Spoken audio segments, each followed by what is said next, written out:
Desde mesa, Roy Campos, que está a distancia. Don Pepe Fonseca, ¿cómo estás, don Pepe? Muy buenas tardes. René, ¿cómo estás? Muy buenas tardes. Mi estimado Joaquín, encantado, muy bien. Encantado y bienvenido, ¿eh? Gracias. Enhorabuena. Gracias, muchas gracias. ¿Y qué? Roy, buenas tardes. Buenas tardes y felicidades, Joaquín. Gracias, muchas gracias, mi Roy. ¿Qué hay, don Pepe? ¿Una provocación o qué? Bueno, que hoy, después de la mañana de hoy, ¿Qué? me quedé convencido que el presidente va a seguir siendo activista, el principal violador de la ley, dispuesto a despojarnos de nuestro legítimo derecho a elegir a quien se nos pegue la gana como nuestra autoridad. Él quiere cargar los dados de la elección en favor de su partido y para eso está dispuesto a violar la ley sin el menor escrúpulo. No, a ver, lo digo, ¿por qué nos va a arrebatar? Cada quien es libre de emitir su voto. Pero por eso está cargando los dados, está debilitando a la autoridad electoral. Sí.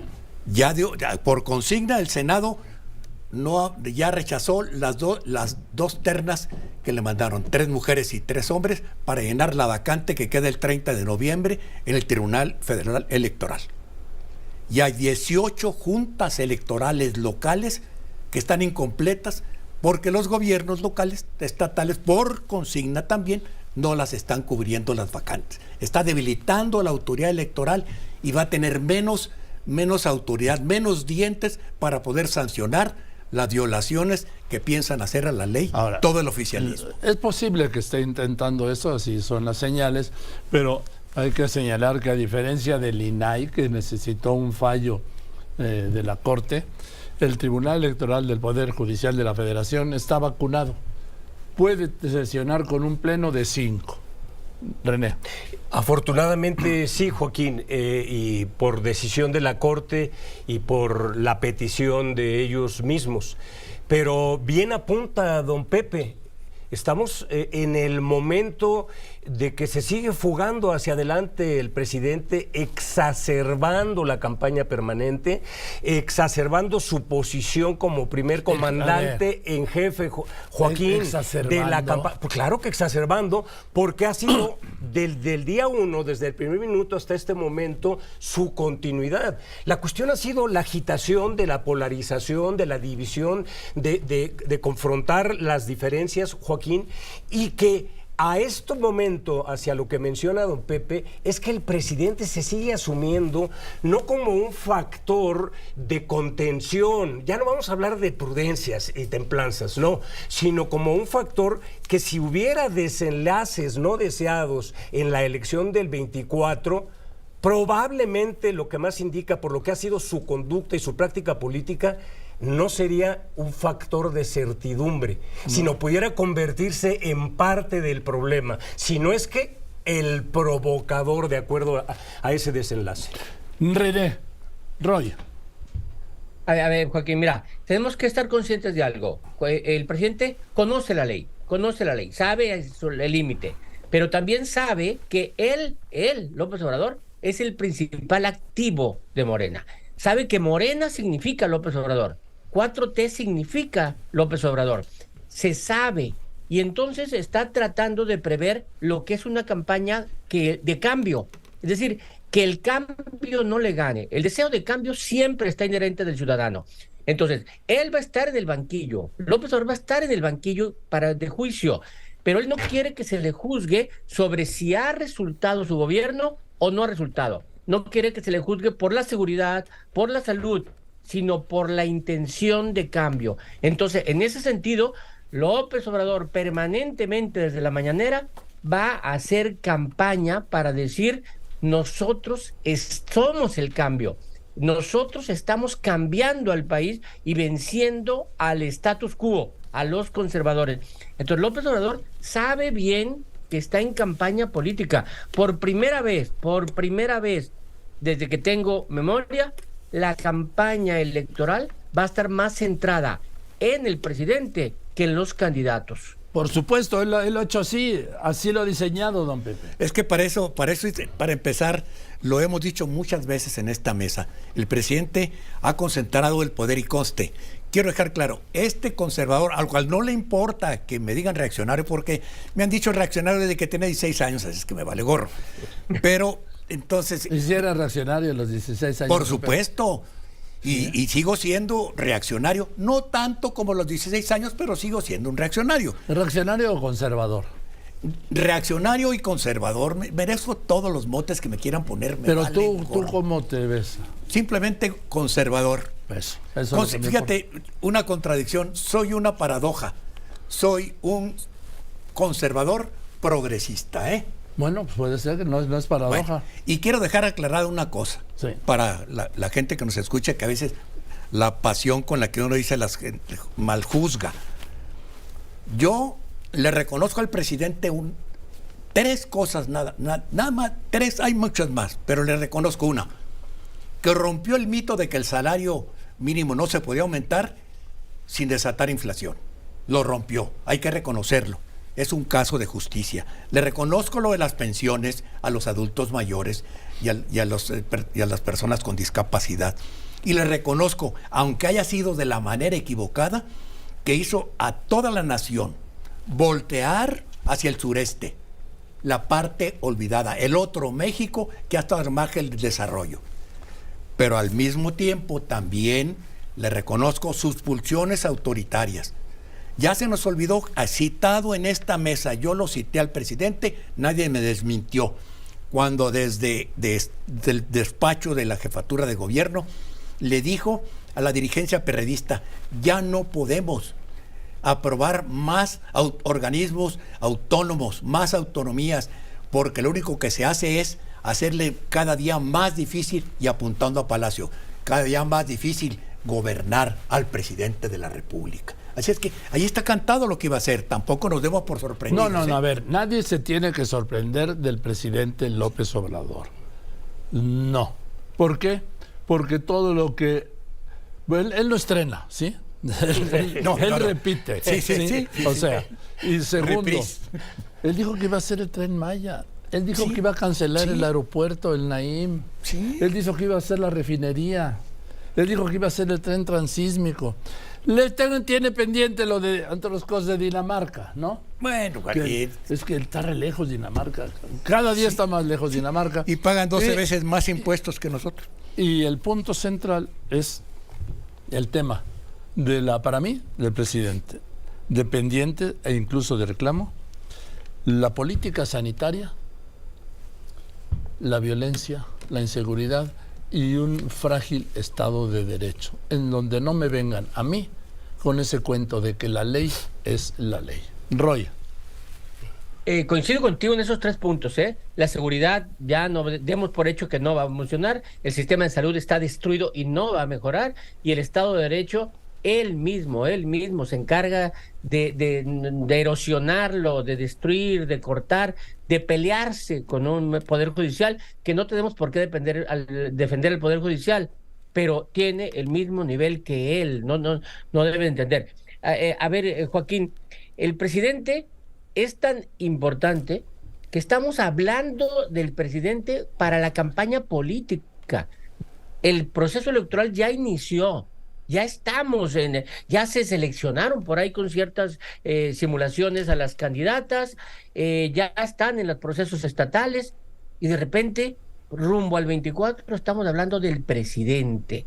Y ahí va a estar la campaña. Tal vez deberíamos estar hablando de la Ciudad de México, de Puebla, de Veracruz. No, el presidente atrae todo. Venga para acá, discutan aquí. Yo pongo mi apostilla después de lo que digo de los conservadores liberales. El presidente es un eterno constructor de narrativas y es muy poderoso, muy bueno para construir narrativas creíbles, que tienen algo de verosimilitud siempre, por eso es que son creíbles. Pero sí, no vamos a poder callarlo. Y ojo, tal vez así debería ser la ley, ¿eh? No más que no es la ley así. Bien, sí, Joaquín, en torno a lo que decía Roy, por supuesto, el presidente es un gran constructor de narrativa. Sin embargo, está lo pendiente de erigirse como un gran hacedor, como un líder constructor creativo de gobierno. Por eso al final uno dice, ¿qué viene? Bueno, lo que ya está como resultados en claroscuros, donde son más los oscuros que los claros. Así conforme se acerca el sexenio, ya en su último año, Joaquín, este poderoso presidente, sin embargo, no ha logrado trascender su contradicción insalvable, que es, se puede reconocer, un grande de la propaganda, pero de baja estatura en la gerencia administrativa y de resultados por parte de construcción de gobierno. Propaganda exitosa, sí, para sus fines y para sus intereses, pero no necesariamente para la construcción de gobierno que menciono. Por eso, la mayoría de las asignaturas pendientes, y estas que mencionaste que son centralísimas, Joaquín, están ahí demandando solución como grandes problemas nacionales. El cuadro realista, la palabra para mí sigue siendo desolador ante tantos fallos y tantos temas inconclusos. Para mí en esta conclusión es como afirma el académico investigador Luis Astorga, que un eslogan no necesariamente o no hace políticas públicas. Y lo que yo me he permitido venir diciendo desde el día 1, Joaquín, 1000 mañaneras, que ahora son más de 1200, no necesariamente hacen gobierno. Sí, pero mira, el presidente es un gran comunicador. El gran talento político que tiene es que si ves tú la estadística que Roy ha mantenido en El Economista, ese seguimiento diario, ves tú que la imagen del presidente está muy por encima de la imagen de su partido. Y de su gobierno. Y de su gobierno. Él está por encima de esas cosas. La gente lo ve así. Ese es el gran talento que ha tenido. El problema que tiene es cómo va a preservar ese legado que quiere dar de la revolución de las conciencias. Ese es un punto central. No se puede entender ni Morena, ni la Cuarta Transformación, y mucho menos el legado, ni siquiera el de López Obrador, sin López Obrador. Por supuesto. Roy. Totalmente. O sea, él es el activo. La campaña va a ser él. Incluso él lo ha dicho, y también yo lo he dicho, y aquí lo hemos platicado. La campaña no va a depender tanto de las propuestas que hagan Claudia, Xóchitl, otros candidatos. No va a depender de las propuestas, no va a depender del debate. Va a depender de López Obrador. Va a depender, la gente quiere que siga el modelo López Obrador o que no siga el modelo López Obrador. Eso es lo que quiere López Obrador, que se juzgue. La oposición tendría que decir, la gente ha dado resultados en seguridad López Obrador, ¿sí o no? ¿Quieres entonces seguir así con la violencia? La gente no vota por muchas propuestas, vota dicotómica, para un lado o para otro. Y López Obrador quiere plantear ese. ¿Y cómo hace? Atrayendo la visión hacia él. ¿Y cómo? Pues va a seguir con la mañanera y no le va a hacer caso al tribunal y al INE.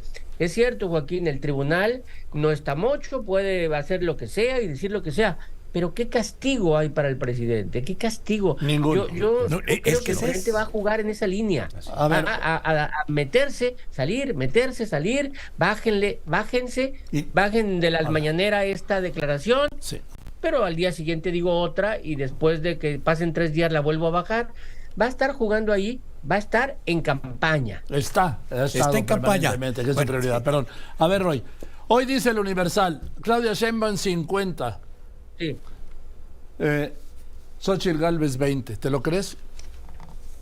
A ver, yo creo que no es a distancia, pero sí muy claramente adelante Claudia, sí me la creo. Todas las mediciones así lo dicen. A lo mejor 30 puntos ahorita es pensar mucho, pero sí, el fenómeno Xóchitl, lo platicamos en su momento, Joaquín, sí. El fenómeno Xóchitl fue un fenómeno y de repente se estancó. Y entonces yo creo que ya dejó de crecer y se quedó ahí. A ver, don Pepe no está de acuerdo. No estoy de acuerdo. No, se estancó porque anda haciendo campaña en provincia. Y seguimos viendo, igual que la Güera Rodríguez, que somos el ombligo del mundo y fuera de México todo es Cuautitlán. Pero se nos olvida que para ganar la presidencia tienes que ganar los votos en provincia. En provincia tienes que ganar. Es más, puedes perder la Ciudad de México y ganar la elección presidencial.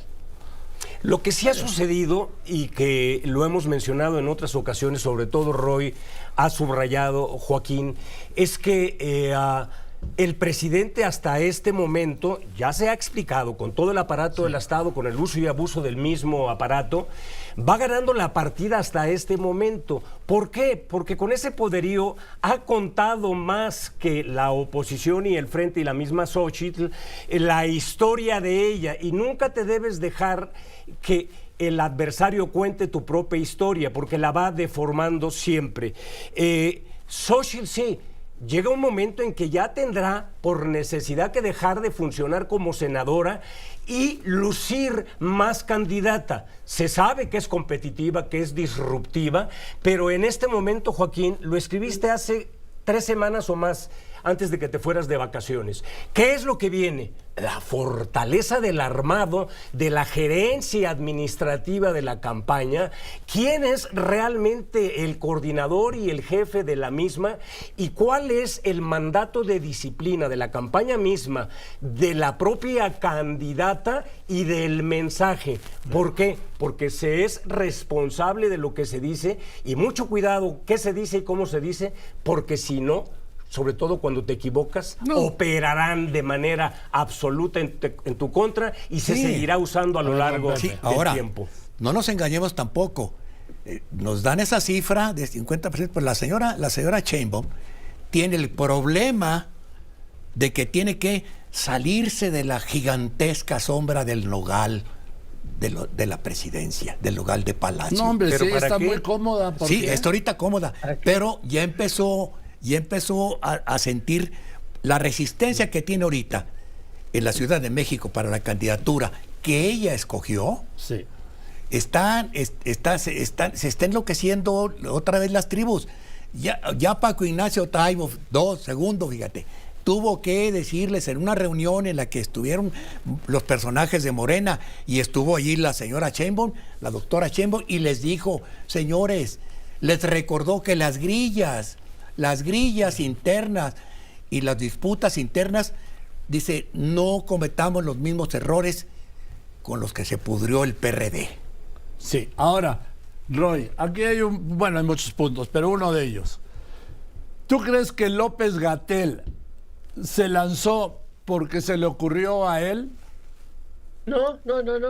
A lo mejor se le ocurrió, pero pidió permiso y le dijeron: no, órale, vete, porque de ahí vas al fuero. O sea, López-Gatell va por el fuero, no por la jefatura, va por el fuero. Así como el presidente en las corcholatas le dijo: el que quede en segundo lugar va al Senado, etcétera. Aquí también va a ser los que jueguen ahí y que acepten el triunfo del que puede quedar, que es hoy García Harfuch o Clara Brugada, y López-Gatell va a ir al fuero, va a ir por 3 años o por 6 años de fuero, y ahí tranquilamente va a seguir dando sus declaraciones de que nos fue muy bien con la pandemia, ¿no? Bueno, sí, siempre y cuando no se le aplique un juicio político. ¿Por qué?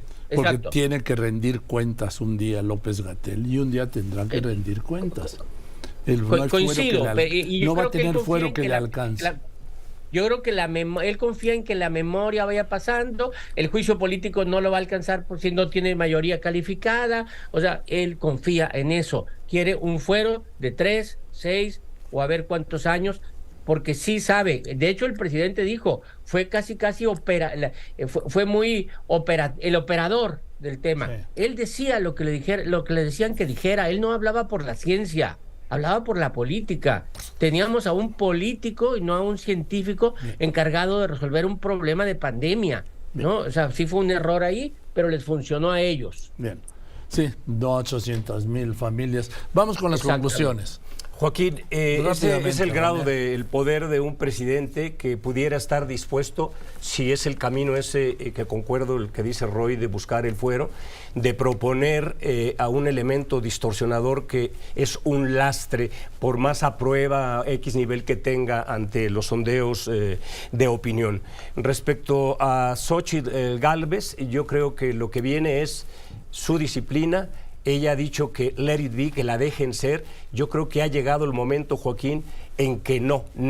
Así como dio ese gran golpe efervescente de primera impresión, tan importante es ese como el último. Y tiene que estar absolutamente disciplinada bajo la égida de profesionales de campaña. Gracias. Gracias, Joaquín. Roy, una conclusión, por favor. Gracias. Nada más, no perdamos de vista dos crisis humanitarias. Una, la aceptación que el presidente hace de la leva, del reclutamiento forzoso de jóvenes en México. O sea, eso es algo que debería estar preocupando a todo México. Los jóvenes levantados forzosamente para ser delincuentes, sicarios. Y la otra, la crisis humanitaria que tenemos con la migración. Son dos crisis que verdaderamente se están viviendo en México. Pero ya ves que dice la secretaria alcalde que no hay problema. Digo que vamos requete bien. Don Pepe, una Mira, conclusión. yo nada más como saldo del sexenio le quiero recordar al presidente. Voy a citar dos frases. Primero, una declaración del presidente en junio de 2021 en Villa Ahumada, Chihuahua. Ah, claro. Y tengo aquí la cita exacta. Si no resolvemos el problema de la inseguridad y la violencia, no vamos a ser reconocidos y recordados como buenos gobernantes.